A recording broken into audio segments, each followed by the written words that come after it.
ओम श्री गणेशाय नमः। सभी भक्तजनों का हृदय से स्वागत है। आज का पावन दिन शनिवार 24 मई 2025 ज्येष्ठ मास के कृष्ण पक्ष की द्वादशी तिथि अनेक पुण्य अवसरों के साथ लेकर आया है। हम आज 3 विशेष कथाओं का श्रवण करेंगे। पहला, शनिदेव की कृपा प्राप्ति हेतु शनिवार की व्रत कथा, भगवान विष्णु को समर्पित द्वादशी व्रत कथा और अंत में जेठ मास की मासिक कथा का 12वां अध्याय। तो आइए आरंभ करें श्री शनिदेव की कथा के साथ। प्रेम से बोलिए हरे कृष्ण। ओम नमो भगवते वासुदेवाय। जय श्री गणेश पवन पुत्र हनुमान की जय। जय श्री शनिदेव। शनिवार की व्रत कथा। एक पौराणिक कथा के अनुसार एक बार शनिदेव भगवान शिव जी के पास कैलाश पहुंचे। शिव जी को प्रणाम करके उन्हें ज्ञात करवाया कि प्रभु, कल से मैं आपकी राशि में आने वाला हूं और मेरी वक्र दृष्टि आप पर पड़ने वाली है। शनिदेव जी की बात सुनकर भगवान अबाक रह गए और मंद मंद मुस्कुराकर कहा, हे शनिदेव, आपकी वक्र दृष्टि कितने समय तक मुझ पर रहेगी? तब शनिदेव ने कहा कि प्रभु, कल सवा पहर के लिए ही आप पर मेरी वक्र दृष्टि रहेगी। यह सुनकर भगवान भोलेनाथ शनिदेव की वक्र दृष्टि से बचने का उपाय सोचने में लग गए और अगले ही दिन वे धरती लोक पर पधारे और एक हाथी का रूप धारण कर लिया ताकि शनिदेव की वक्र दृष्टि से बचा जा सके। भगवान शंकर को हाथी के रूप में सवा पहर तक का समय व्यतीत होने पर शिव जी ने सोचा, अब सारा दिन व्यतीत हो चुका है और शनिदेव की वक्र दृष्टि का उन पर कोई भी प्रभाव नहीं हो पाया। तब भगवान शिव पुनः कैलाश वापस लौट गए। भगवान शंकर अति प्रसन्न मुद्रा में कैलाश पहुंचे तो उन्होंने वहां पर शनिदेव को उनका इंतजार करते हुए पाया। शंकर जी को देखकर शनिदेव ने प्रणाम किया। शंकर जी ने कहा, हे शनिदेव, आपकी वक्र दृष्टि का मुझ पर कोई भी नकारात्मक प्रभाव नहीं पड़ा। यह सुनकर शनिदेव मुस्कुराए और कहा कि मेरी वक्र दृष्टि से कोई भी नहीं बच सकता, चाहे कोई भी क्यों न हो। तब शनिदेव ने कहा, हे प्रभु, मेरी ही दृष्टि के प्रभाव से आपको सवा पहर के लिए देव योनि को त्याग कर पशु योनि में जाना पड़ा। यही मेरी वक्र दृष्टि का आप पर प्रभाव था। शनिदेव की न्याय प्रियता को देखकर भगवान शिव जी अति प्रसन्न हुए। वह शनिदेव को सूर्य से भी ज्यादा प्रतापी होने का वरदान दे दिया। प्रेम से बोलिए शनि भगवान जी की जय। हर हर महादेव। भक्तों, तो इस प्रकार शनि देव की कथा का समापन होता है। जो भक्त शनि देव की उपासना एवं कथा को श्रद्धा से सुनते हैं, वो रोग, ऋण और बाधाओं से मुक्त होकर सुखी जीवन जीते हैं। शनिदेव की कृपा सभी भक्तों पर बनी रहे। जय श्री शनिदेव। अब आइए सुनते हैं द्वादशी व्रत कथा, जो भगवान श्री हरि विष्णु को समर्पित है। यह व्रत आत्मा शुद्धि, भक्ति और मोक्ष का मार्ग प्रशस्त करता है।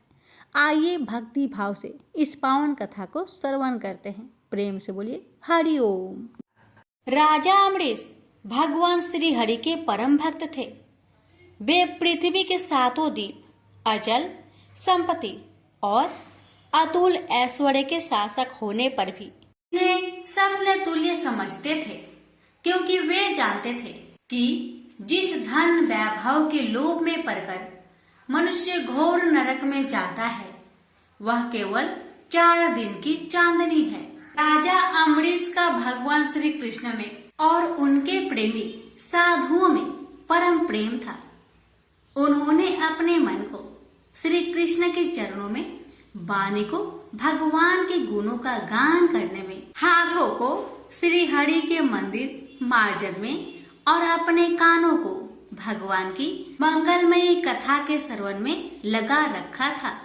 उन्होंने अपने नेत्रों को श्री हरि की विग्रह व मंदिरों के दर्शन में, नासिका को उनके चरण कमलों पर चढ़ी श्रीमती तुलसी की दिव्य गंध में और जीवा को भगवान के प्रति अर्पित नैवेद्य प्रसाद में संलग्न कर दिया था। राजा अम्बरीश के पैर भगवान के क्षेत्र आदि की पैदल यात्रा करने में ही लगे रहते और वे सिर से भगवान श्री कृष्ण के चरण कमलों की वंदना किया करते थे। इस प्रकार उन्होंने अपने सारे कर्म यज्ञ पुरुष इंद्रियातीत भगवान के प्रति उन्हें सर्वोत्तम एवं सर्वरूप समझकर समर्पित कर दिए थे और भागवत भक्त ब्राह्मणों की आज्ञा अनुसार वे इस पृथ्वी का शासक करते थे। उन्होंने बड़ी बड़ी दक्षिणा वाले अनेकों अश्वमेध यज्ञ करके यज्ञाधिपति भगवान की आराधना की थी। उनकी प्रजा महात्माओं के द्वारा गाए हुए भगवान के उत्तम चरित्रों का बहुत सम्मान करती, किसी समय बड़े प्रेम से श्रवण करती और किसी समय उनका गान करती। इस प्रकार उनके राज्य के मनुष्य देवताओं के अत्यंत प्यारे स्वर्ग की भी इच्छा नहीं करते। राजा अम्बरीश की अनन्य प्रेममयी भक्ति से प्रसन्न होकर भगवान ने उनकी रक्षा के लिए सुदर्शन चक्र को नियुक्त कर दिया था, जो विरोधियों को भयभीत करने वाला एवं भगवान भक्तों की रक्षा करने वाला है। एक बार उन्होंने अपनी पत्नी के साथ भगवान श्री कृष्ण की आराधना करने के लिए 1 वर्ष तक द्वादशी प्रधान एकादशी व्रत करने का नियम ग्रहण किया। उन्होंने 3 रात का उपवास किया और एक दिन यमुना जी में स्नान करके भगवान श्री कृष्ण की पूजा की। तत्पश्चात पहले ब्राह्मणों को स्वादिष्ट और अत्यंत गुणकारी भोजन कराकर उन लोगों के घर 60 करोड़ गौएं सुसज्जित करके भेज दी। जब ब्राह्मणों को सब कुछ मिल चुका तब राजा ने उन लोगों से आज्ञा लेकर व्रत का पारण करने की तैयारी की। उसी समय श्राप और वरदान देने में समर्थ स्वयं दुर्वासा जी भी उनके यहाँ अतिथि रूप में पधारे। राजा अम्बरीश उन्हें देखते ही उठकर खड़े हो गए, आसन देकर बैठाया और विविध सामग्रियों से उनके चरणों में प्रणाम करके भोजन के लिए प्रार्थना की। दुर्वासा जी ने राजा अम्बरीश की प्रार्थना स्वीकार कर ली और इसके बाद आवश्यक कर्मों से निवृत्त होने के लिए वे नदी तट पर चले गए। वे ब्रह्मा का ध्यान करते हुए यमुना के पवित्र जल में स्नान करने लगे। इधर द्वादशी केवल घड़ी भर शेष रह गई थी। धर्मज्ञ अम्बरीश ने धर्म संकट में पड़कर ब्राह्मणों के साथ परामर्श किया। उन्होंने कहा, ब्राह्मण देवताओं, ब्राह्मण को बिना भोजन कराए स्वयं खा लेना और द्वादशी रहते पारण न करना दोनों ही दोष है। इसलिए इस समय जैसा करने से मेरी भलाई हो और मुझे पाप न लगे ऐसा काम करना चाहिए। तब ब्राह्मणों के साथ विचार करके उन्होंने कहा, ब्राह्मणों, श्रुतियों में ऐसा कहा गया है कि जल पी लेना भोजन करना भी है, नहीं भी करना है। इसलिए इस समय केवल जल से पारण किए लेता हूँ। ऐसा निश्चय करके मन ही मन भगवान का चिंतन करते हुए राजश्री अम्बरीश ने जल पी लिया और फिर दुर्वासा जी के आने की राह देखने लगे। दुर्वासा जी आवश्यक कर्मों से निवृत्त होकर यमुना तट से लौट आए। जब राजा ने आगे बढ़कर उनका अभिनंदन किया तब उन्होंने अनुमान से ही समझ लिया कि राजा ने पारण कर लिया है। उस समय दुर्वासा जी बहुत भूखे थे। वे क्रोध से थर थर कांपने लगे। उन्होंने हाथ जोड़कर खड़े अम्बरीश से डट कर कहा, आओ देखो तो सही, यह कितना क्रूर है। यह धन के मद में मतवाला हो रहा है। भगवान की भक्ति तो इसे छू तक नहीं गई और यह अपने को बड़ा समर्थ मानता है। आज इसने धर्म का उल्लंघन करके बड़ा अन्याय किया है। मैं इसका अतिथि होकर आया हूँ, किंतु फिर भी मुझे खिलाए बिना ही इसने खा लिया। अच्छा देख, तुझे अभी इसका फल चखाता हूँ। यो कहते कहते वे क्रोध से जल उठे। उन्होंने अपनी एक जटा उखाड़ी और उससे अम्बरीश को मार डालने के लिए एक कृत्या राक्षसी उत्पन्न की। वह आग के समान जलती हुई हाथ में तलवार लेकर राजा अम्बरीश पर टूट पड़ी। परम पुरुष परमात्मा ने अपने सेवक की रक्षा के लिए पहले से ही सुदर्शन चक्र को नियुक्त कर रखा था। जैसे आग क्रोध से गुर्राते हुए सांप को भस्म कर देती है, वैसे ही चक्र ने दुर्वासा जी की कृत्या को जलाकर ढेर कर दिया। जब दुर्वासा जी ने देखा कि मेरी बनाई हुई कृत्या तो जल रही है और चक्र मेरी ओर आ रहा है, तब वे भयभीत हो अपने प्राण बचाने के लिए जी छोड़कर एकाएक भाग निकले। जैसे ऊंची ऊंची लपटों वाला दवानल सांप के पीछे दौड़ता है, वैसे ही भगवान का चक्र तो मेरे पीछे लग गया है। तब दुर्वासा जी दिशा, आकाश, पृथ्वी, अतल, बीतल आदि नीचे के लोक, समुद्र, लोकपाल और उनके द्वारा सुरक्षित लोक एवं स्वर्ग तक में गए। परंतु जहाँ जहाँ वे गए वहीं वहीं उन्होंने असहा तेज वाले सुदर्शन चक्र को अपने पीछे लगा देखा। जब उन्हें कहीं भी कोई रक्षक न मिला तब वे तो डर गए। अपने प्राण बचाने के लिए वे देव शिरोमणि ब्रह्मा जी के पास गए और बोले, ब्रह्मा जी आप स्वयंभू हैं, भगवान के इस तेजोमयी चक्र से मेरी रक्षा कीजिए। ब्रह्मा जी ने कहा, दुर्वासा जी मैं शंकर जी, दक्ष, भृगु आदि, प्रजापति, भूतेश्वर आदि सब जिनके बनाए नियमों में बंधे हैं तथा जिनकी आज्ञा सिरोधार्य करके हम लोग संसार का हित करते हैं, उनके भक्त के द्रोही को बचाने में हम समर्थ नहीं है। जब ब्रह्मा जी ने इस प्रकार दुर्वासा को निराश कर दिया तब भगवान के चक्र से संतप्त होकर वे कैलाशवासी भगवान शंकर की शरण में गए। शंकर जी ने कहा, दुर्वासा जी जिनसे पैदा हुए अनेकों ब्रह्मांडों में हमारे जैसे हजारों चक्र काटते हैं, यह चक्र उन्हीं विश्वेश्वर का शस्त्र है। यह हम लोगों के लिए असह्य है।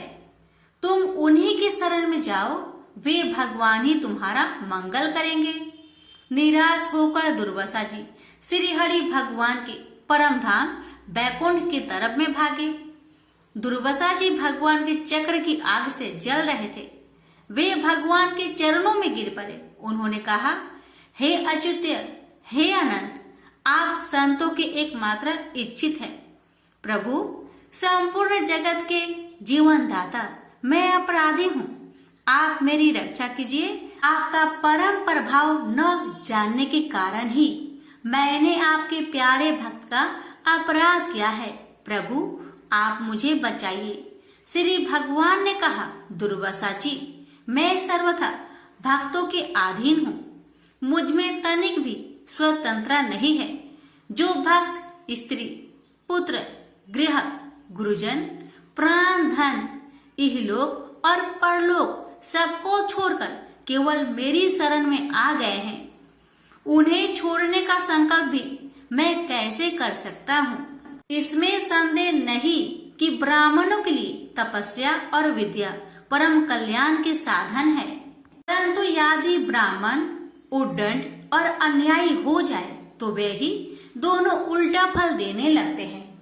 दुर्वासा जी सुनिए, मैं आपको एक उपाय बताता हूँ जिसका अनिष्ट करने से आपको इस विपत्ति में आना पड़ा है। आप उसी के पास जाइए, उनसे क्षमा मांगिए, तब आपको शांति मिलेगी। सुदर्शन चक्र की ज्वाला से जलते हुए दुर्वासा लौटकर राजा अम्बरीश के पास आए और उन्होंने अत्यंत दुखी होकर राजा के पैर पकड़ लिए। दुर्वासा जी की यह चेष्टा देखकर और उनके चरण पकड़ने से लज्जित होकर राजा अम्बरीश भगवान के चक्र की स्तुति करने लगे।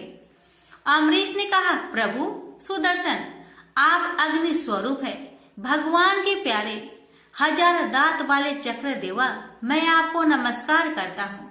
समस्त अस्त्र शस्त्रों को नष्ट कर देने वाले एवं पृथ्वी के रक्षक, आप इन ब्राह्मण की रक्षा कीजिए। आप कृपा करके हमारे कुल के भाग्योदय के लिए दुर्वासा जी का कल्याण कीजिए। हमारे ऊपर यह आपका महान अनुग्रह होगा। यदि मैंने कुछ भी दान किया हो या किया हो अथवा अपने धर्म का पालन किया हो, यदि हमारे वंश के लोग ब्राह्मणों को ही अपना आराध्य देव समझते रहे हो, तो दुर्वासा जी की जलन मिट जाए। भगवान समस्त गुणों के एकमात्र आश्रय स्थल है। यदि मैंने समस्त प्राणियों की आत्मा के रूप में उन्हें देखा हो और वे मुझ पर प्रसन्न हो, तो दुर्वासा जी का हृदय की सारी जलन मिट जाए। अब राजा अम्बरीश ने दुर्वासा जी को सब ओर से जलाने वाले भगवान के सुदर्शन चक्र की इस प्रकार स्तुति की। तब उनका प्रार्थना से चक्र शांत हो गया। जब दुर्वासा चक्र की आग से मुक्त हो गए और उनका चित्त स्वस्थ हो गया, तब वे राजा अम्बरीश को अनेकानेक उत्तम आशीर्वाद देते हुए उनकी प्रशंसा करने लगे। दुर्वासा जी ने कहा, धन्य है, आज मैंने भगवान के प्रेमी भक्त का महत्व देखा। राजन, मैंने आपका अपराध किया, फिर भी आप मेरे लिए मंगल कामना ही कर रहे हैं। महाराज अम्बरीश, आपका हृदय करुणा भाव से परिपूर्ण है। आपने मेरे ऊपर महान अनुग्रह किया। अहो, आपने मेरे अपराध भुलाकर मेरी रक्षा की है। जब से दुर्वासा जी चक्र से जीवन रक्षा के लिए भाग रहे थे, तब से राजा अम्बरीश ने भोजन नहीं किया था। वे दुर्वासा जी के लौटने की राह देख रहे थे। अब उन्होंने दुर्वासा जी के चरण पकड़ लिए और उन्हें प्रसन्न करके विधि पूर्वक भोजन कराया। दुर्वासा जी ने बहुत ही संतुष्ट होकर राजा अम्बरीश के गुणों की प्रशंसा की और उनके बाद उनसे अनुमति लेकर आकाश मार्ग से प्रस्थान किया। जब सुदर्शन चक्र से भयभीत होकर दुर्वासा जी भाग रहे थे, तब से लेकर उनके लौटने तक 1 वर्ष का समय बीत गया था। इतने दिनों तक राजा अम्बरीश उनके दर्शन की आकांक्षा से केवल जल पीकर रहे। दुर्वासा जी के जाने के बाद उनके भोजन से बचे हुए अत्यंत पवित्र अन्न को राजा ने सपरिवार ग्रहण किया। कुछ वर्ष बीतने पर राजा अम्बरीश ने अपने ही समान भक्त पुत्रों पर राज्य का भार छोड़ दिया और स्वयं वन में चले गए।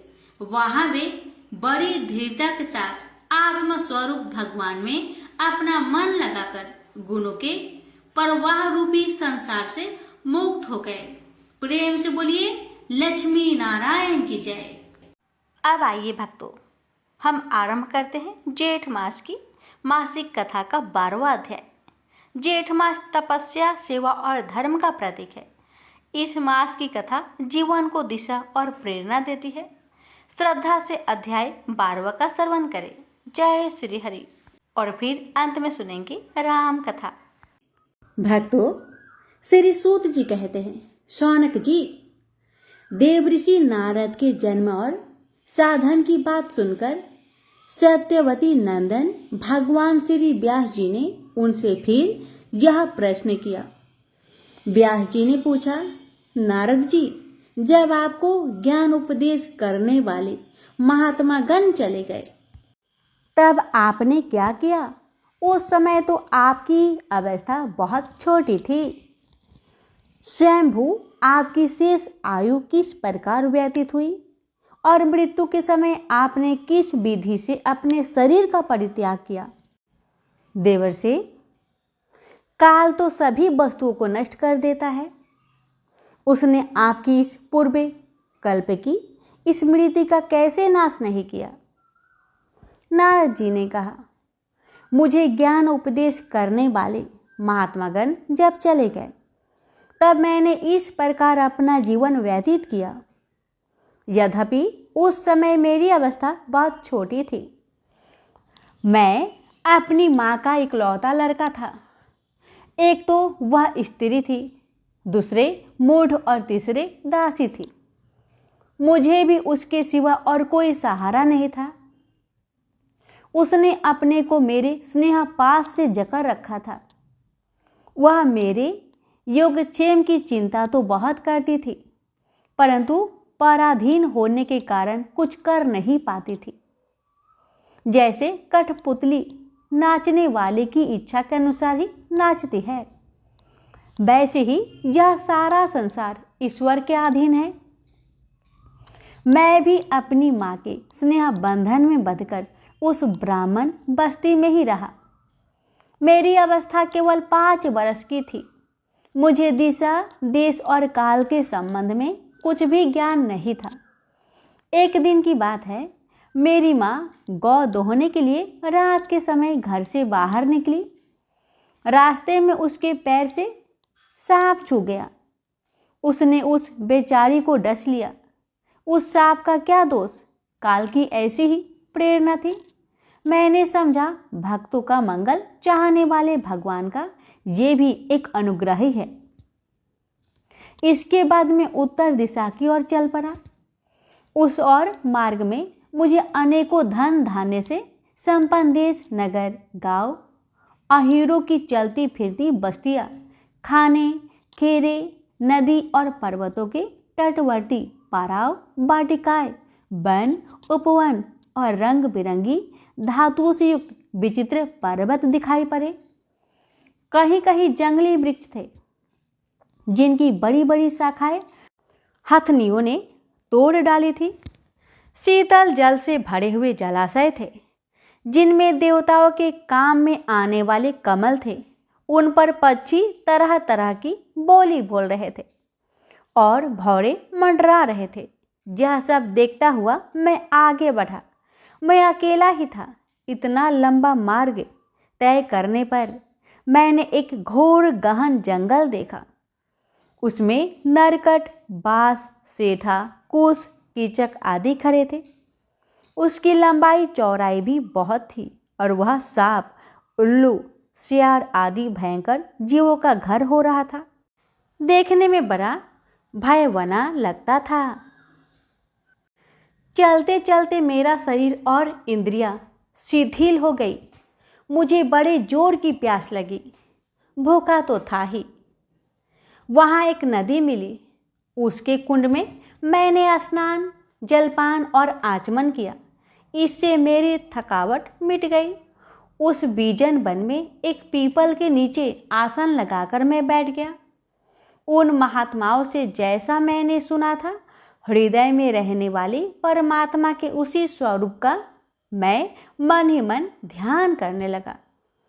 भक्ति भाव से वशीकृत चित्त द्वारा भगवान के चरण कमलों का ध्यान करते ही भगवत प्राप्ति की उत्कंठ ललाट से मेरे नेत्रों में आंसू छलछला आए और हृदय में धीरे धीरे भगवान प्रकट हो गए। व्यास जी उस समय प्रेम भाव के अत्यंत उद्रेक से मेरा रोम रोम पुलकित हो उठा। हृदय अत्यंत शांत और शीतल हो गया। उस आनंद की बाढ़ में मैं ऐसा डूब गया कि मुझे अपना और ध्येय वस्तु का तनिक भी भान न रहा।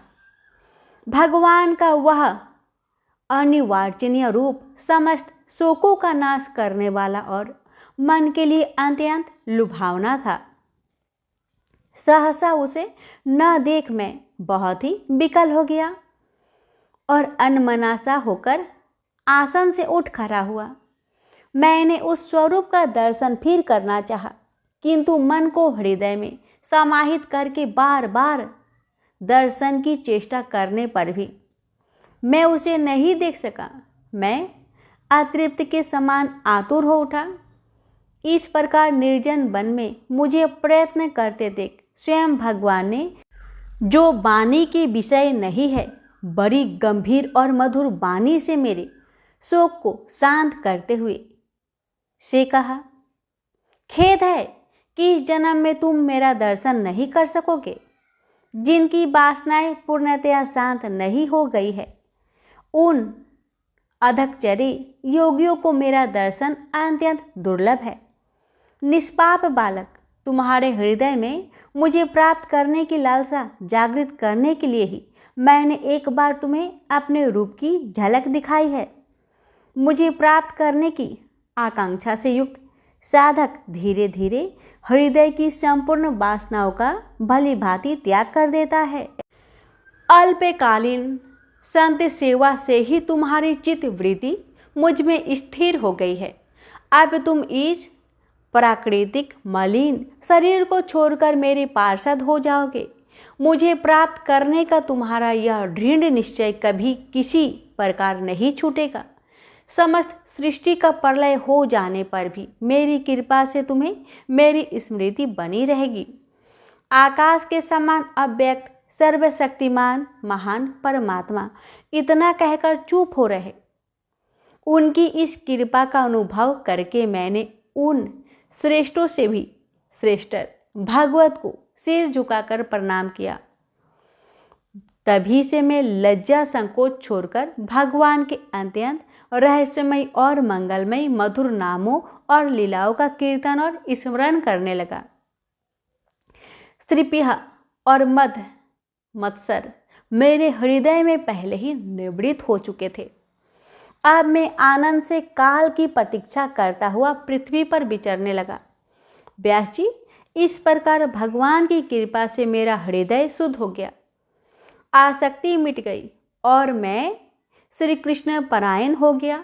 कुछ समय बाद जैसे एकाएक बिजली कौध जाती है, वैसे ही अपने समय पर मेरी मृत्यु आ गई। मुझे शुद्ध भगवत पार्षद शरीर प्राप्त होने का अवसर आने पर प्रारब्ध कर्म समाप्त हो जाने के कारण 5 भौतिक शरीर नष्ट हो गया। कल्प के अंत में जिस समय भगवान नारायण एकावर्ण प्रलयकालीन समुद्र के जल में शयन करते हैं, उस समय उनके हृदय में शयन करने की इच्छा से इस सारी सृष्टि को समेटकर ब्रह्मा जी जब प्रवेश करने लगे, तब उसके श्वास के साथ मैं भी उनके हृदय में प्रवेश कर गया।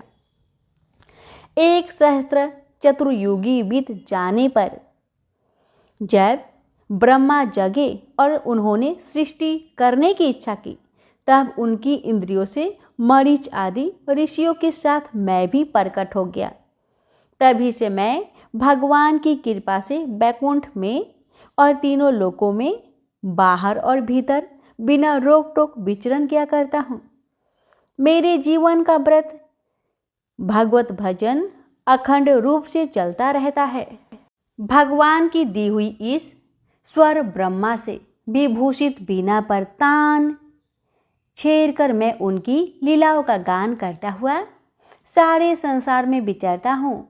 जब मैं उनकी लीलाओं का गान करने लगता हूँ, तब वे प्रभु जिनके चरण कमल समस्त तीर्थों के उद्गम स्थान है और जिनका यश गान मुझे बहुत ही प्रिय लगता है, बुलाए हुए की भांति तुरंत मेरे हृदय में आकर दर्शन दे देते हैं।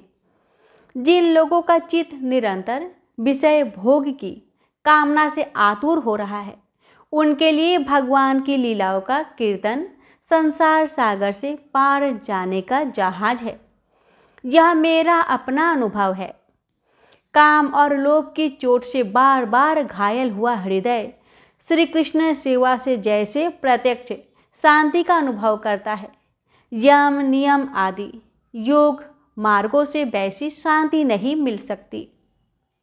व्यास जी, आप निष्पाप है। आपने मुझसे जो कुछ पूछा था वह सब अपने जन्म और साधन का रहस्य तथा आपकी आत्मा तुष्टि का उपाय मैंने बतला दिया। श्री सूत जी कहते हैं, स्वनकादि ऋषियों देव ऋषि नारद ने व्यास जी से इस प्रकार कहकर जाने की अनुमति ली और बीना बजाते हुए स्वच्छंद विचरण करने के लिए वे चल पड़े। आहा, ये देव ऋषि नारद धन्य हैं, क्योंकि ये शंकरपानी भगवान की कीर्तनों को अपनी बीना पर गा गा कर स्वयं तो आनंद मगन होते ही हैं, साथ साथ इस तीरिताप्त जगत को भी आनंदित करते रहते हैं। प्रेम से बोलिए हरे कृष्णा। भक्तों, इस प्रकार नारद जी के पूर्वी क्षेत्र की यह दिव्य गाथा अपने समापन पर पहुंची। भगवान श्री हरि की कृपा से आज का यह अध्याय पूर्ण हुआ। भक्तों, जेठ मास की कथा का 12वां अध्याय। जो श्रद्धालु भक्त इस मास में कथा सुनते हैं वे पुण्य के भागी बनते हैं और जीवन में धर्म, संतोष व सुख की प्राप्ति करते हैं। भगवान शिव और विष्णु जी की कृपा आप सभी पर बनी रहे। अब आइए रसपान करते हैं भगवान राम की कथा। पिछले अध्याय में आपने सुना कि विभीषण भी साधारण भक्त नहीं है। कुल के प्रभाव से तो माया भी है और प्रभु का प्रभाव उन्हें सरल बनाता है। वे कैसे भी रूप भरने में सक्षम है। उनमें पराक्रम भी अतुलित है, परंतु आज प्रभु शरण में जा रहे हैं। आगे की कथा। विभीषण प्रभु की शरण की कथा। विभीषण ने लंका छोड़ते ही संकल्प कर लिया था कि अब वे रावण के रहते इस नगरी में नहीं आएंगे। किसी विकार, स्वार्थ, भय या नीतिवश भी यदि प्रभु द्रोही के संग रहा जाए तो भी घोर पाप लगता है। रावण ने विभीषण के रूप में चारों पुरुषार्थ त्याग दिए थे। यही उसके अभिमान चरम था और अवनति का कारण भी। साधु का अपमान विनाशी लाता है। विभीषण तो परम साधु थे जिसकी क्षण क्षण जगदीश्वर में प्रीति थी। वे कैसे तामस सहे। विभीषण रामदल में आ गए, किंतु सुग्रीव शंकित हो गए। सुग्रीव ने अपनी आशंका प्रभु के समक्ष रख दी। रावण का भाई विभीषण आया है। राक्षसों की नीति और माया जानी नहीं जाती। शत्रु प्राय भेद लेने के लिए गुप्तचर भेजता है। विभीषण भी कहीं इसी उद्देश्य से तो नहीं आया। राम हंस पड़े। वे शरणागत के मनोभाव जानते हैं, परंतु मित्र के परामर्श और शंका को भी नहीं नकारते। यही तो उन्हें श्रेष्ठतम बनाता है। यही उनका राम तत्व है। वे सुग्रीव को भी संतुष्ट करते हैं और विभीषण का स्वागत भी यही शरणागत की गति है। यदि कोई ब्रह्म हत्या करके भी शरण में आता है तो भी उसे त्यागना पुरुषार्थ नहीं। शिवी ने शरणागत की रक्षार्थ अपनी देह दान कर दी थी। श्री राम तो उनसे भी अधिक करुणामयी है। वे उठकर विभीषण को हृदय से लगाते हैं। विभीषण उस छवि को देखकर मोहित हो गए। उनकी पलकें नहीं झपकती। ऐसा अनुपम रूप देखकर किसे सुधि रहेगी। विभीषण अपने आदर सत्कार से पुलकित है। अभी तो प्रभु ने परिचय भी नहीं पूछा, तब ऐसी प्रीति, ऐसा आदर। क्या उनका परिचय जानकर उनके मन में कोई भाव परिवर्तन हो सकता है। विभीषण ने अपना परिचय दिया। हे स्वामी, मैं पाप बुद्धि दशानन का भाई हूँ। तामसी कुल में जन्म लेकर पाप प्रिय हूँ। आपकी कृपा से विवेक जागृत रहा है और आपका स्मरण रहा है। मेरे भय को नष्ट करे प्रभु, मुझे अपनी शरण मिले। श्री राम का हृदय पुलकित हो गया। वे तो भक्त के भाव भक्ति के अधीन है। सहज समर्पण उनकी विशेषता है। वे न अधिक परीक्षा लेते हैं और न प्रतीक्षा कराते हैं। विभीषण के सब संदेह मिट गए।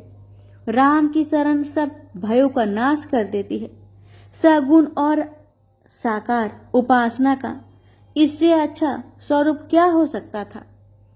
ब्रह्मा भी हजारों वर्ष की तपस्या के बाद प्रसन्न हुए थे, परंतु राम इतनी कठोरता नहीं करते।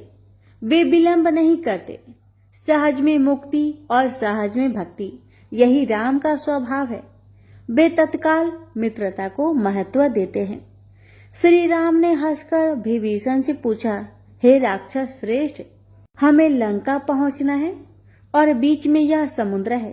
कोई उपाय सुझाओ कि हम इस सागर के पार उतरकर शत्रु का अभिमान तोड़े। विभीषण पुलकित हो गए।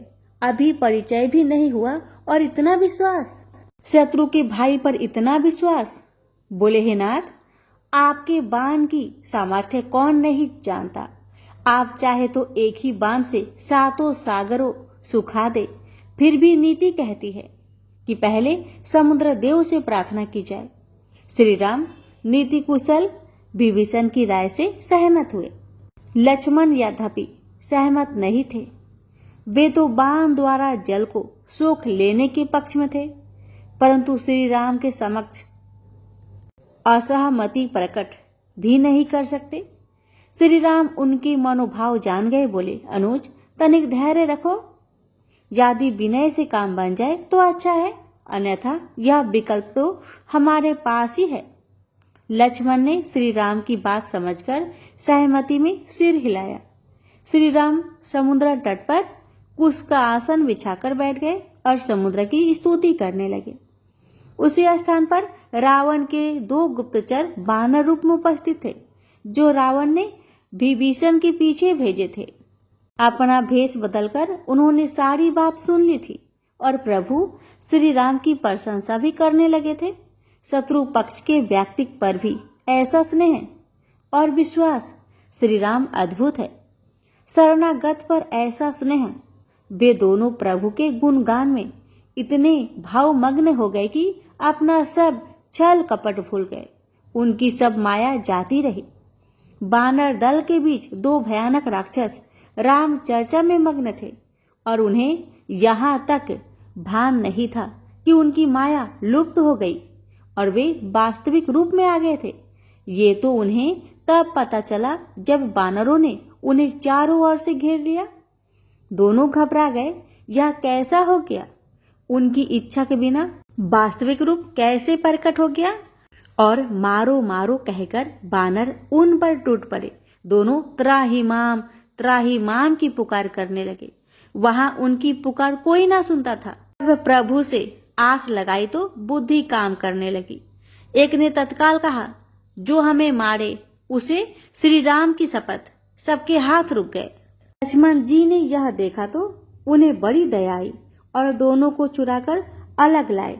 दोनों को अपनी मृत्यु निश्चल लग रही थी। लक्ष्मण का क्रोध वे देख चुके थे। जब वे समुद्र पर दया नहीं करने के पक्ष में थे तो शत्रु गुप्तचरों पर तो दया कैसे करते?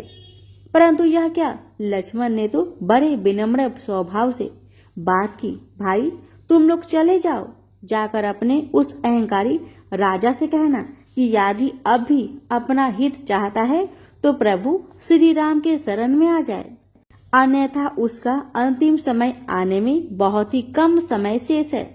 दोनों राक्षसों ने श्री राम और लक्ष्मण की उदारता का गुणगान किया और बार बार लक्ष्मण के कृतज्ञ होकर लंका की ओर चल पड़े। दोनों आपस में इसी विषय पर बात कर रहे थे। ऐसे उदार हृदय संसार में कौन हो सकते हैं जो शत्रु के गुप्तचर को भी क्षमा कर दे? प्रभु श्री राम की महिमा अपरंपार है। इधर श्री राम की विनती समुद्र नहीं मान रहा था। 3 दिन बीत गए थे। जर समुद्र की हर प्रकार से विनय कर ली थी। प्रभु उपवास पर थे और समुद्र की जड़ता नहीं जा रही थी। अब श्री राम के धैर्य की सीमा भी अपने अंतिम बिंदु पर पहुंच गई। वे समझ गए कि भय के बिना प्रीति नहीं होती।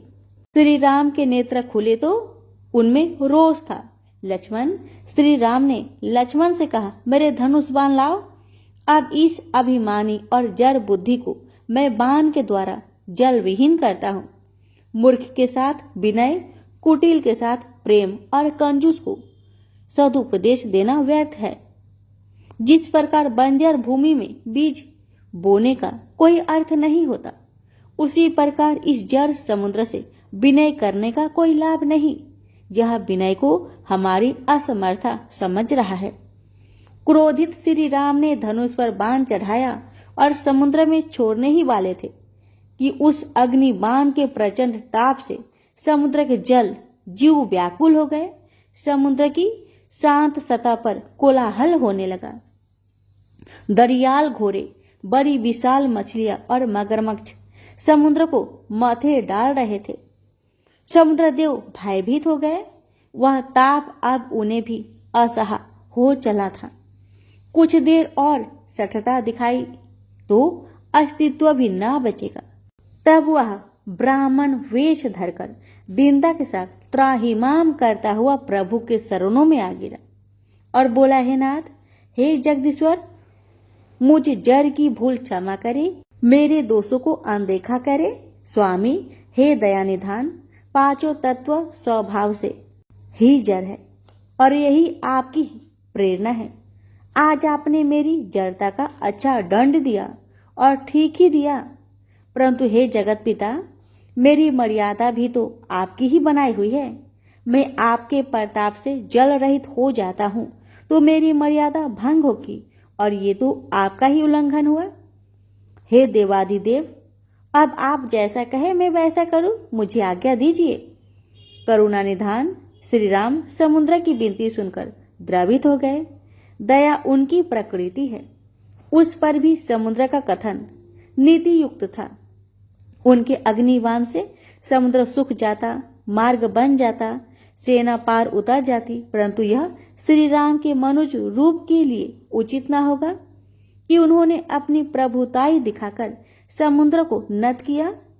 उन्हें तो मानवीय युक्तियों से असत्य पर सत्य की विजय करनी थी। मानवोचित साधनों से जगत कल्याण कर महाकाज पूरा करना था।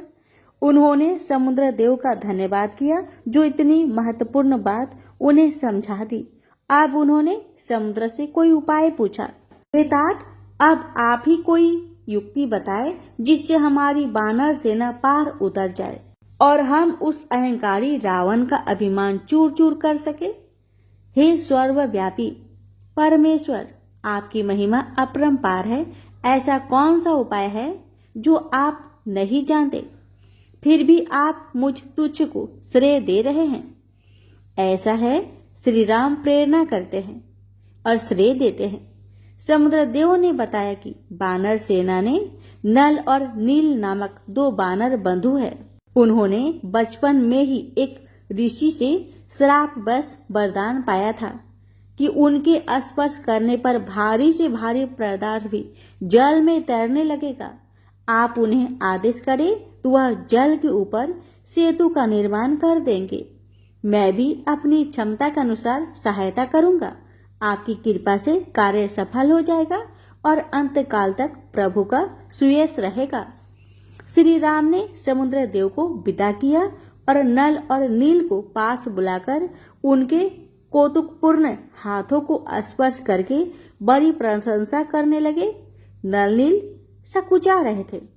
कभी बचपन में अवश्य उनके द्वारा छुए हुए छोटे कंकर जल पर तैर जाते थे, परंतु बड़े पत्थर के साथ उन्हें शंका थी। उस पर भी विशाल सेतु। उन्हें अपनी क्षमता पर संदेह था। राम उनके मनोभाव को जान गए और उन्हें परीक्षण करने को कहा। दोनों भाइयों ने सकुचाते हुए दो भारी पत्थर उठाए और प्रभु का नाम लेकर जल में छोड़ दिए। सभी हर्ष से भर उठे। शिलाएं जल पर तैर रही थी। दोनों भाई प्रभु के चरणों में आ गिरे। इधर रावण के भेजे गुप्तचर तो साधुवत हो गए थे। वे राम राम भजन गाते हुए रावण के दरबार में पहुंचे तो रावण भन्ना गया। एक राम भक्त लात मारकर भगाया गया था। यहाँ दो वापस आ गए। वे श्री राम के प्रताप का वर्णन कर रहे थे। हे दशानन, यह लंका गुलर के फल जैसी है जिसमें हम राक्षस रूपी भोगने रहते हैं। श्री राम का तो एक बाण भी हमसे न सहा जाएगा। अच्छा है कि हमें उनकी शरण में जाने पर कुछ दिन जीवित रहने का अवसर मिल जाए, अन्यथा हमारी मृत्यु समुद्र के दूसरे तट पर खड़ी है। उनके भय से समुद्र भी कांपता है। रावण ने क्रोध भरकर दोनों को लात मारकर भगा दिया। उन्हें अब वहां रहना भी नहीं था जहां राम द्रोही है। दंड कवन अब तपोभूमि बन गया था। वहीं जाकर प्रभु स्मरण में जीवन बिताएंगे। दोनों दंडक वन की ओर चल गए। समुद्र तट पर बानरों में उत्साह और उल्लास था। जो लंका नगरी में रावण अपने विशेष विश्वास पात्रों से विचार विमर्श कर रहा था। क्या भालू बानर समुद्र को लांघ सकते हैं? क्या राम समुद्र को बांध सकता है? असंभव। वह हनुमान अवश्य आ गया। सब तो उसके जैसे ना होंगे। मेघनाथ ने इस सब विचारों को छोड़कर अपने पिता को निश्चिंत होकर विश्राम करने को कहा। अहंकार में डूबे पिता पुत्र को समीप आता संकट तुच्छ जान पड़ता था। इधर समुद्र के वचनों से उत्साहित नल और नील का हृदय आवेग से भरा जा रहा था। श्री राम की प्रेरणा से अद्भुत सेतु का निर्माण होने जा रहा था। श्री राम सेतु निर्माण की विधिवत प्रक्रिया का शुभ आरंभ करने पर विचार कर रहे थे। पहले वे उस स्थान पर भूमि पूजन करेंगे और अपने आराध्य शिव की स्थापना करके उस पावन भूमि को तीर्थ बनाएंगे। अपनी इच्छा उन्होंने सुग्रीव के सामने रखी तो उन्होंने हर्षित होकर शीश झुकाया और अपने दूत भेजकर तपोवन से श्रेष्ठ ब्राह्मण को यह पवित्र कार्य संपन्न करने के लिए बुला भेजा। बानर दल ने दौड़ दौड़कर सब समिधा सामग्री एकत्र कर ली। राम सेतु पर शिवलिंग की स्थापना हेतु परम विद्वान दशानन को ही मुख्य अग्निहोत्र के रूप में आमंत्रित किया गया था और वह वहां आया भी था। रावण ने ब्राह्मण धर्म का पालन करते हुए अपने विशेष पांडित्य का प्रदर्शन किया और शिवलिंग की स्थापना को विधि विधान से संपन्न कराया। अंत में रावण ने एक सच्चे ब्राह्मण की भांति श्री राम को सदैव विजय का आशीर्वाद दिया। वास्तव में रावण केवल अहंकारी ही नहीं था, वह समस्त विद्याओं और नीतियों का ज्ञाता भी था। पुण्य तीर्थ रामेश्वर में शिवलिंग की स्थापना कर दी गई। जिन श्री राम के समक्ष समस्त ब्रह्मांड नत है, वे शिव के समक्ष नत थे। श्री राम एकटक शिव की भव्य मूर्ति को निहारते हुए बोले, हे सुग्रीव, मेरे द्वारा स्थापित परम पावन शिव की इस मूर्ति के जो भी मनुष्य दर्शन करेगा वह मेरे लोक को प्राप्त करेगा। जो इनका अभिषेक गंगा जल से करेगा वे सदैव मेरा प्रिय रहेगा। जो इनकी भक्ति में लीन रहेगा मैं उसका सदा सहायक रहूंगा। देवता पुष्प वर्षा कर रहे थे। श्री राम की शिव भक्ति अवर्णनीय थी। वे शिव महिमा का भावपूर्ण वर्णन कर रहे थे। भगवान शिव राम कथा सुनाते सुनाते भाव विभोर हो गए और पार्वती जी हंसकर कहने लगी, हे उमा, श्री राम मेरे जिन गुण का वर्णन कर रहे हैं उनमें से कितने तो ऐसे ही हैं जिनसे मैं स्वयं परिचित नहीं, परंतु उन सर्वद्रष्टा की दृष्टि से किसी के गुण अवगुण छिपे नहीं रह सकते, क्योंकि ये सब तो उन्हीं के उपहार है। श्री राम और शिव की परस्पर भक्ति एक नई ऊर्जा का निर्माण करती है। उसी से ब्रह्मांड का सृजन, पालन और संहार होता है। रामेश्वरम की स्थापना हो गई, जिसे स्वयं श्री राम ने स्थापित किया। वह कैसा पुण्य तीर्थ होगा, परम मोक्ष प्रदान करने वाला। ब्राह्मण श्री रामचंद्र के श्री मुख से शिव महिमा सुन रहे थे और अपना जीवन धन्य मान रहे थे।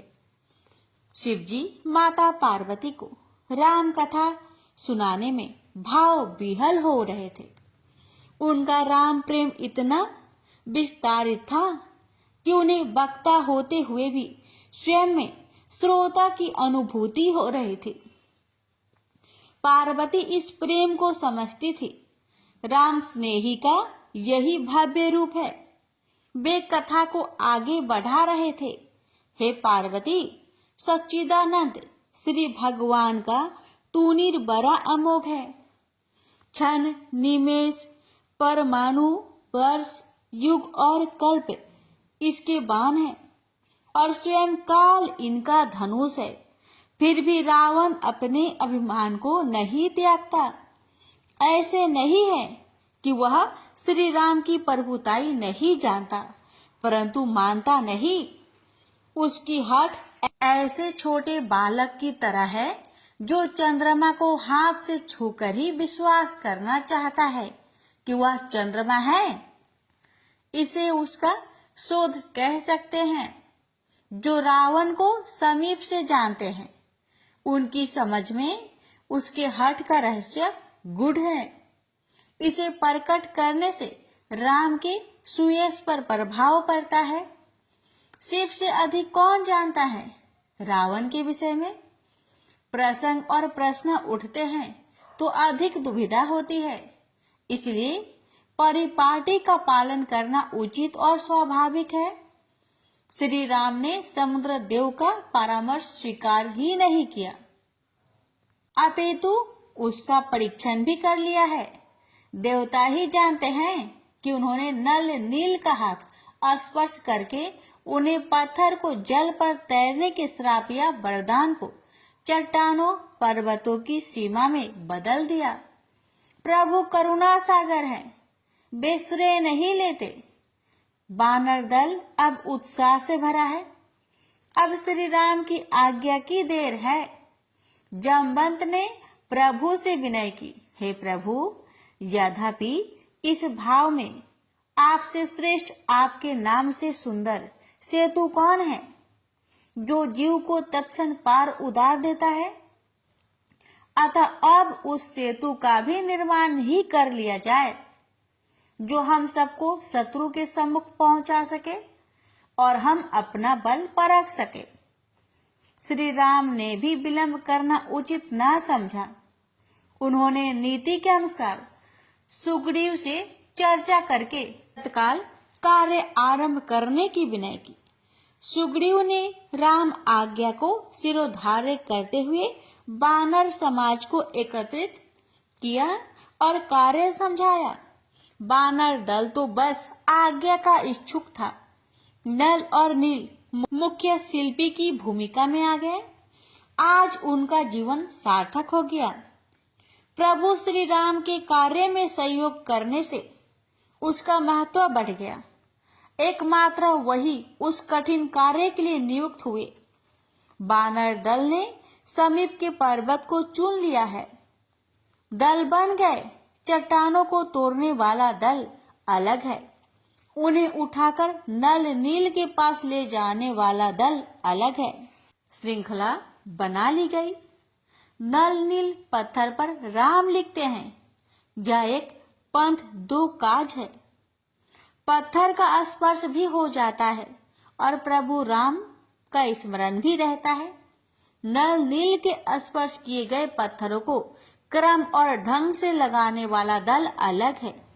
प्रत्येक कार्य व्यवस्थित और अनुशासित ढंग से हो रहा है। श्री राम के किसी कार्य में सहायक होने के लिए देवता भी तरस रहे थे। प्रभु उनके हित के लिए इस धराधाम पर मनुज रूप में आए हैं और आज वे एक असंभव से कार्य को भी अपनी प्रेरणा से संभव कर रहे हैं। किस भांति उसमें योगदान करके प्रभु की सेवा की जाए, यह देवता भी सोच रहे हैं। एक नन्ही गिलहरी भी उसमें योगदान कर रही थी। श्रमदान का अपना महत्व है और वो भी प्रभु की सेवा में हो तो उसका कहना ही क्या। वह गिलहरी तनिक सी रेत से जाकर पत्थर के जोर पर डाल रही थी। अंग भर रेत का भी बड़ा महत्व है। प्रभु की दृष्टि में गिलहरी श्रम उसके हृदय को पुलकित कर रहा था। वह थकी सी लगती थी। प्रभु श्री राम उसकी पीठ पर हाथ फिराया तो वह नन्हा जीव स्वयं को कैसा पुण्यवान मानता होगा। राम की दृष्टि में सबका महत्व है। छोटे से छोटा श्रम और सहायता उन्हें ऋण रूप में है। राम की दृष्टि से कुछ छुपा नहीं। वीर बानर बड़ी तन्मयता से अपने काम में जुटे थे। विभीषण और सुग्रीव प्रभु के पास बैठे थे। लक्ष्मण सेतु निरीक्षक नियुक्त हुए थे और एक एक चीज पर नजर रखे हुए थे। पहाड़ के पहाड़ समतल हुए जा रहे थे। संसार का सबसे अद्भुत सेतु आकार लेने लगा था। आकाश से झांकते देवता उस जीव प्रयास पर अचंभित थे। देवऋषि नारद को ऐसे विषय में बड़ी रुचि थी। वे प्राय नारायण नारायण कहते प्रभु दर्शन को आ जाते थे। सेतु निर्माण होता देखकर भी आ गए। श्री राम का उन पर विशेष अनुराग था। आते ही प्रभु ने उन्हें और उन्होंने प्रभु को प्रणाम किया। यह भक्त और भगवान के बीच स्नेह संबंध का चरम था। जब दोनों ही परस्पर सम्मान की इस श्रेणी में होते थे। देव ऋषि दिव्य है, श्री हरि के लिए पूजनीय है। श्री हरि तो है ही अखिल सच्चिदानंद। देव ऋषि सेतु निर्माण पर हर्षित और विस्मित है। पत्थर पानी पर तैर रहे हैं। अवश्य प्रभु ने ऐसी प्रेरणा की है उन पत्थरों को। राम उनके मनोभाव समझ गए। देव ऋषि आप भी महान विचारक है। जो साक्षात है उसे नहीं देख रहे। देखिए कि नल और नील के स्पर्श मात्र से पत्थर पानी पर तैरने लगता है। राम ने हंसकर कहा। नारद हंसे। प्रभु सब आपकी ही लीला है। संसार में किसे क्या कला, क्या शक्ति और कितनी सामर्थ्य देनी है, वो तो आप ही निर्धारित करते हैं। श्री राम नल नील की प्रशंसा कर रहे थे। देव ऋषि भाव विभोर हो गए प्रभु की इस लीला पर। यही तो आनंद है राम के सानिध्य का। विभीषण बड़े पुण्यवान हैं, जिन्होंने सब बंधन तोड़कर प्रभु की शरण ले ली। अब वे रावण का भी बड़ा उपकार मान रहे थे, जो उसने लात मारकर ऐसा अवसर दिया। आज वे प्रभु श्री राम के समीप बैठे थे। देवता भी उनसे ईर्ष्या करने लगे होंगे। प्रभु का सामीप्य दुर्लभ है। देव ऋषि उस महाकाज का निरीक्षण करते हुए भाव विभोर हो गए। नर बानर के संयोग ने असंभव को संभव कर दिया था। सेतु समुद्र की बड़ी घटना है।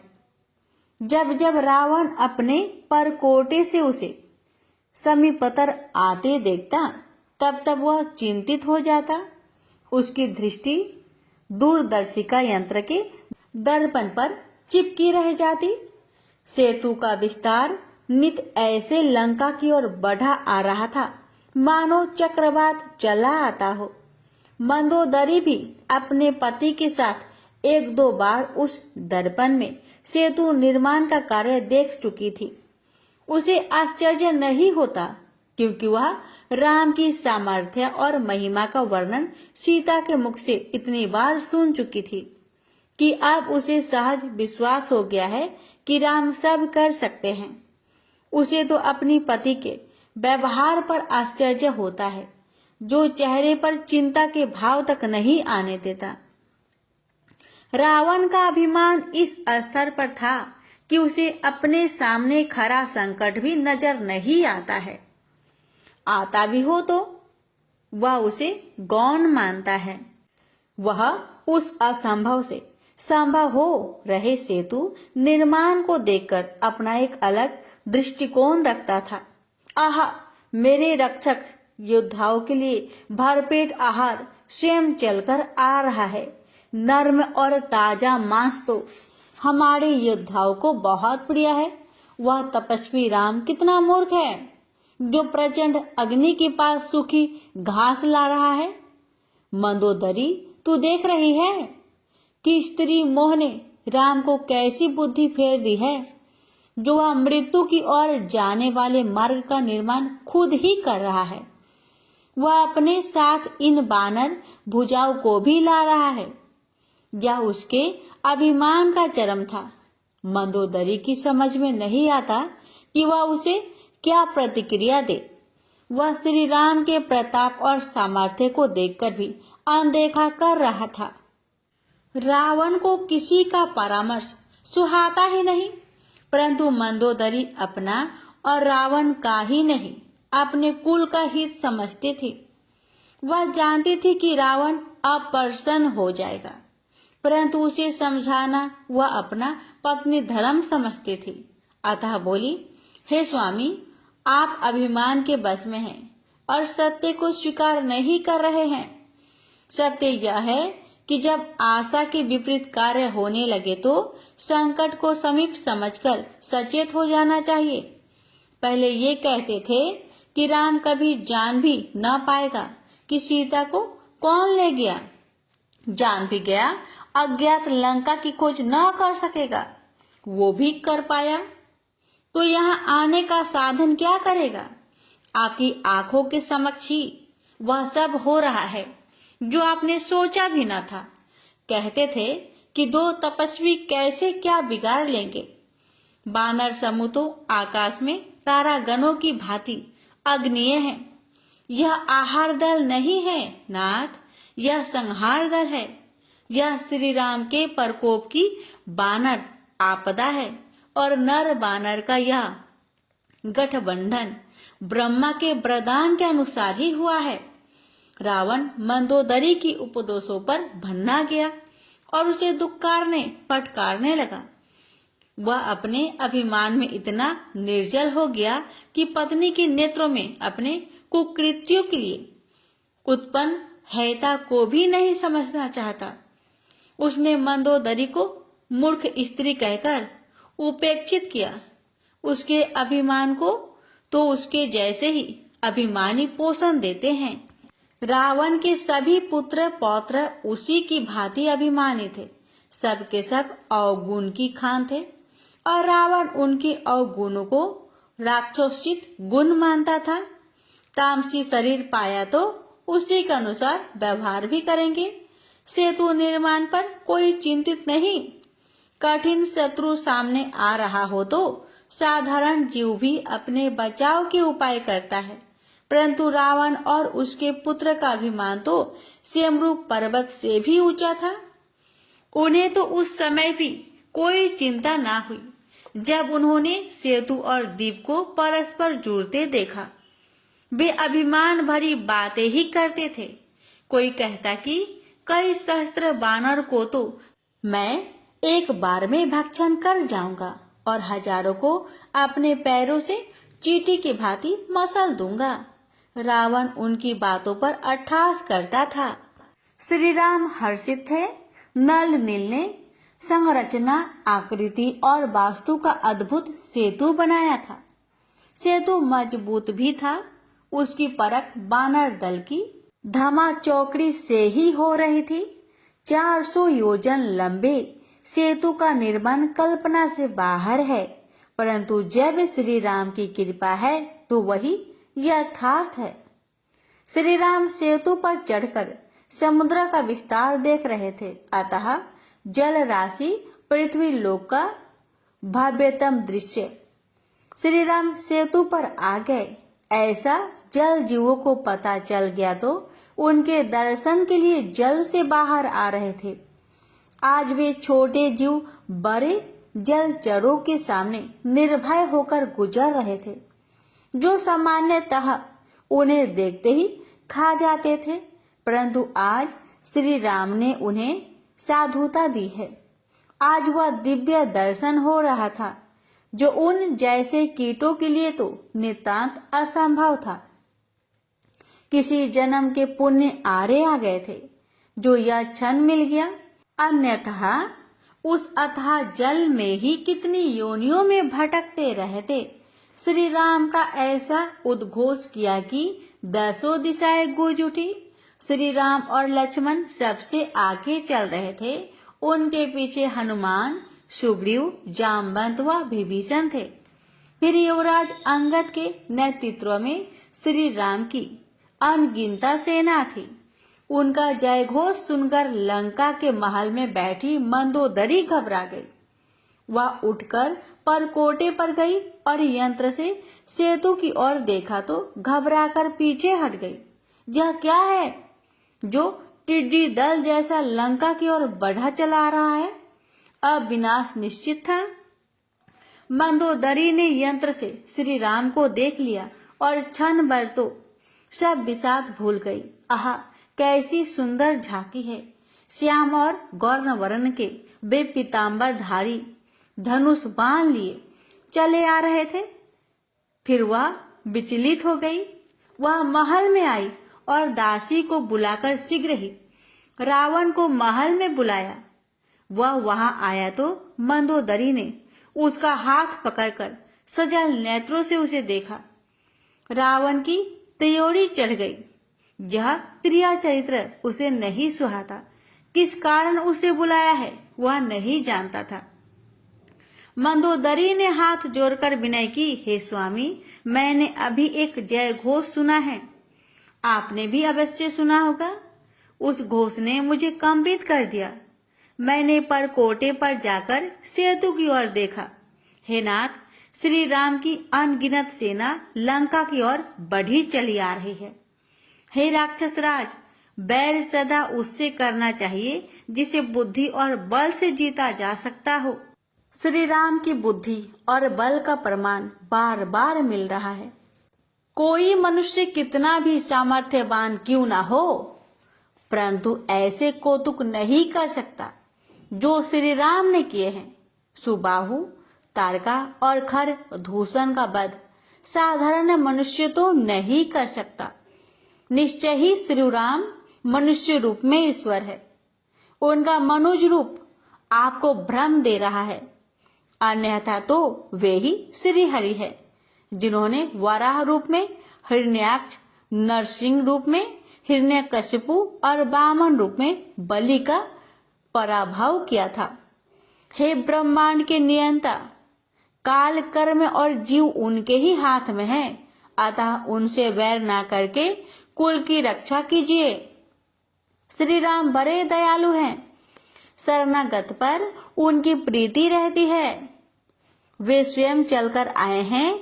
आपका तो यही प्रताप तीनों लोकों में आपके सुयश को अमर कर देगा कि लंकापति के लिए श्रीहरि पैदल चलकर आए।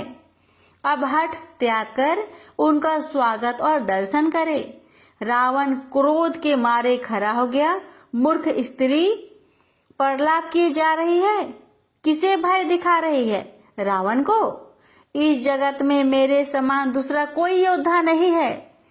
मैंने अपने बल से सभी देवताओं को जीत लिया है। मेरा बंदी गृह मेरे भुज बल से शोभ्यमान है। तू मुझे बानरों का भय दिखाती है। बिल्ली कहीं चूहे से डरती है। स्वयं शिव भी यदि मेरे द्वार पर ललकारते हुए युद्ध की चुनौती देने लगे तो मैं उनसे भी भिड़ जाऊं। मैं तेरी यह बात मान लूं कि राम ही विष्णु है, और यदि हो भी तो भय का क्या अर्थ? उस छली ने पहले जिसका भी पराभव किया, छल से किया, इस बार इस रूप में आया है तो समझ कि मैं उससे सब बदले चुका लूंगा। कीड़े मकोड़ों को सेना बनाकर वह दया और उपहास का ही पात्र बना है, और मंदोदरे वैर का आरंभ उसने किया था, मैं तो अंत करूंगा। मंदोदरी अपने पति की ललाट पर काल की छाया मंडराती देख रही थी। अब वह किसी की ना सुनेगा। प्रभु ने उसे कालवश कर दिया है। वह सब प्रकार से समझाकर ठग गई, परंतु रावण न माना। हाथ छुड़ाकर दुर्वचन कहता हुआ वह दरबार में आ गया और अपने सभासदों को शत्रु सेना के आने का समाचार बताकर उनसे युद्ध संबंधी परामर्श मांगने लगा। यथा राजा तथा प्रजा रावण के सभाप्रद भी उसके ही जैसे थे। अभिमानी ने दीमक की तरह उस दरबार को ग्रास कर लिया था। शासन शास्त्र कहता है कि जैसे गुण या अवगुण राजा में होंगे, वैसे ही अधिकांश प्रजा में फैलते जाएंगे। रावण का मंत्रिमंडल भी उसके अभिमान का पोषण करता था। कोई कहता कि हे महाराज, इससे चिंता की क्या बात है? भालू बानर तो हमारा भोजन है, असंख्य ही होंगे तो भी हमारे लिए अपर्याप्त ही होंगे। कोई अपने बल का गुणगान करता तो कोई रावण के पराक्रम की प्रशंसा करके उसके अहंकार को और भी बल देता। रावण जीत के प्रति निश्चिंत हुआ जाता था।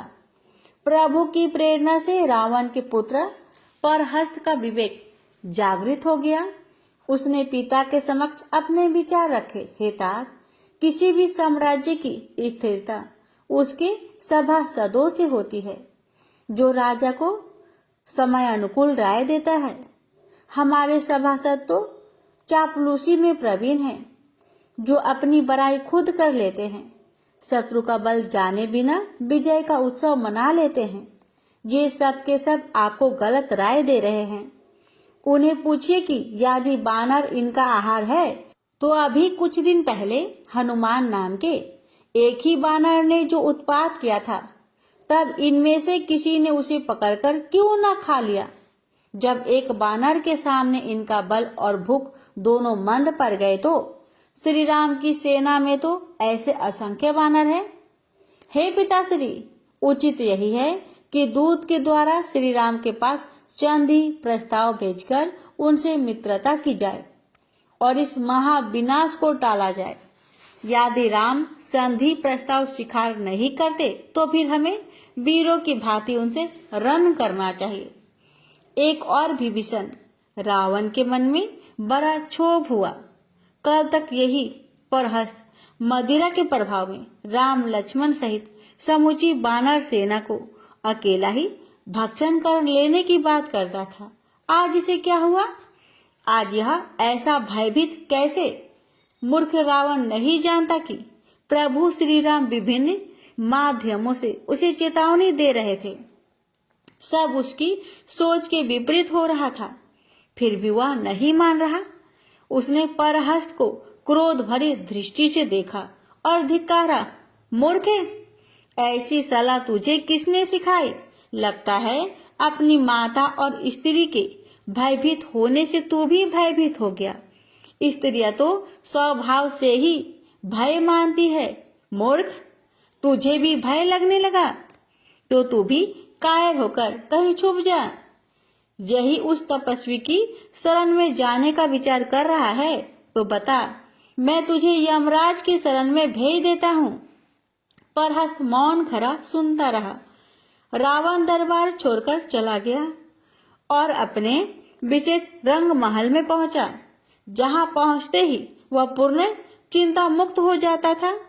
वह नित्य उस महल में मंदोदरी सहित आकर विलासिता का आनंद लेता था। मृत्यु सिर पर आ खड़ी थी, परंतु उसे परवाह नहीं थी। इंद्र के दरबार को भी मात करता है वह रंग महल। अप्सराओं के नित्य गान, मदिरा का आनंद और समस्त भौतिक ऐश्वर्य का वहां अखाड़ा था। रात्रि में शोभा और भी भव्य हो जाती है। श्री राम की सेना समुद्र पार कर द्वीप के तट पर स्थित सुबेल पर्वत के समीप ठहर गई। भव्य लंका वहां से दिखाई दे रही थी। श्री राम एक शिला पर विराजमान हो गए थे। अन्य सभी भूमि पर उनके सामने बैठे थे। लक्ष्मण उनके समीप खड़े थे। बानर दल से दीप अटा पड़ा था। संध्या का समय था। श्री राम विचार विमर्श कर रहे थे। थोड़ा अहंकार हुआ और सेमरू पर्वत की चोटी प्रकाशमान हो गई, मानो सातों सूर्य उस चोटी पर प्रकाशित हो गए हो और वाद्य यंत्रों का नाद आने लगा। श्री राम उस अद्भुत दृश्य को देखकर रोमांच से बोले, हे विभीषण, यह कैसा भव्य प्रकाश है, मानो अंधकार होते ही सातों सूर्य आ जुटे हों। और यह मधुर संगीत तो प्रतीत होता है कि इंद्र के दरबार से आ रहा है। लगता है इंद्र ने पर्वत की चोटी पर अपना विलास गृह बना लिया है। विभीषण हंसकर रह गए, प्रभु, यह न इंद्र का दरबार है और न सप्त सूर्यों का प्रकाश, ये तो रावण का रंग महल है जो वह नित्य सजाता है। उसका ही यह विलास क्रिया है। जहाँ जो प्रकाश है वह उसके रज छत्र से निकल रहा है। सूर्य रश्मियों की भांति झिलमिलाते प्रकाश वास्तव में रानी मंदोदरी के कर्ण फूल हैं। इस रंग महल में देव कन्याएं नृत्य कर रही है और गंधर्व गीत गा रहे हैं। यही उस रावण का अहंकार भरा चरित्र है। उसके द्वार पर कठिन संकट आ खड़ा है, लेकिन उसे इसकी तनिक चिंता नहीं, क्योंकि वह इसे संकट मानता ही नहीं। उसके लिए तो आप और आपकी सेना तुच्छ है। श्री राम मुस्कुराए और उन्होंने धनुष पर बाण का साधन किया। उस रावण ने जो किया वह किसी ने न जाना। वह बाण रावण के रजत छत्र मुकुट और मंदोदरी के कर्ण फूलों को काटकर वापस प्रभु के तुनीर में आ समाया। रावण रास रंग में व्यस्त था। मदिरा का पात्र उसके हाथ में था। वह स्वयं को देवलोक के इंद्र से कम नहीं समझता था। अचानक जाने क्या हुआ कि अंधकार छा गया। रावण का मुकुट और छत्र गिर पड़े। मंदोदरी के कर्णफूल भूमि पर गिर पड़े। यह सब कैसे हुआ, यह रावण की समझ में न आया। एकाएक सभा में मौन व्याप्त हो गया। यह तो अपशकुन हो गया था। सब रंग में भंग पड़ गया। मंदोदरी व्याकुल हो उठी। नृत्य क्रिया मूर्तिवत हो गई। वाद्य यंत्र हिलाने से भी ना हिले। यह कैसी माया है। रावण फिर भी भयभीत नहीं हुआ। उसने इसे साधारण घटना कहा और कार्यक्रम को पुनः आरंभ करने का आदेश दिया। परंतु अब किसी में वह उत्साह नहीं रहा था, न नर्तकियों, न गायकों, न वादकों में। रावण अप्रसन्न हो गया और उसने कार्यक्रम स्थगित कर दिया। मंदोदरी को अपने कर्णफूल गिरने से ही क्षोभ हो गया था। वह विषाद थी। ऐसा अपशकुन उसे भयानक अनिष्ट की आशंका से भयभीत कर रहा था। उसने रावण से पुनः निवेदन किया, हे नाथ, श्री राम से विरोध छोड़ दीजिए। आज जो रंग महल में हुआ, यह साधारण घटना नहीं है, वह श्री राम की ही माया है। हे स्वामी, उन्हें मनुष्य मारने की हट छोड़कर मेरे पुत्र पौत्रों पर दया कीजिए। श्री राम विश्व रूप है। सब उन्हीं से सिरज कर उन्हीं में विलीन हो जाता है। वेद जिनके अंग अंग में भिन्न भिन्न लोकों की कल्पना करते हैं, वे वही महाप्रभु है। आप उनकी शरण में जाइए और मेरे सुहाग की रक्षा कीजिए। महाअभिमानी रावण अपनी रानी के ऐसे वचन पहले भी सुन चुका था। वह उन्हें कभी ध्यान में नहीं लगाता। भय उसके स्वभाव में नहीं है और स्त्रियों को वह अवगुणों की खान मानता है। वह तनिक भी चिंतित नहीं हुआ और आराम से शयन हेतु शयन कक्ष में चला गया। भक्तों, इसकी आगे की कथा कल के वीडियो में अवश्य सुनिएगा। आज के लिए यहीं तक। जय श्री राम। हरे कृष्णा।